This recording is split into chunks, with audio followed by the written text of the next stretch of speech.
What is the orthographic camera?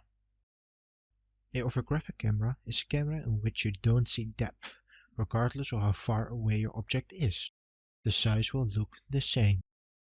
So why use orthographic camera over perspective camera?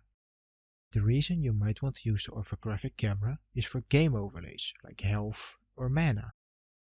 These shouldn't have depth. So how do we set this up in ThreeJS? First, we start with adding a new orthographic camera. Then we add some props.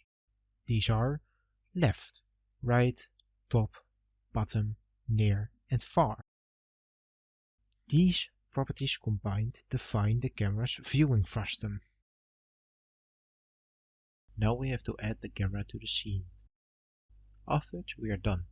You can reposition the camera using camera.position.whatever axis you want. That's how you use the orthographic camera in ThreeJS.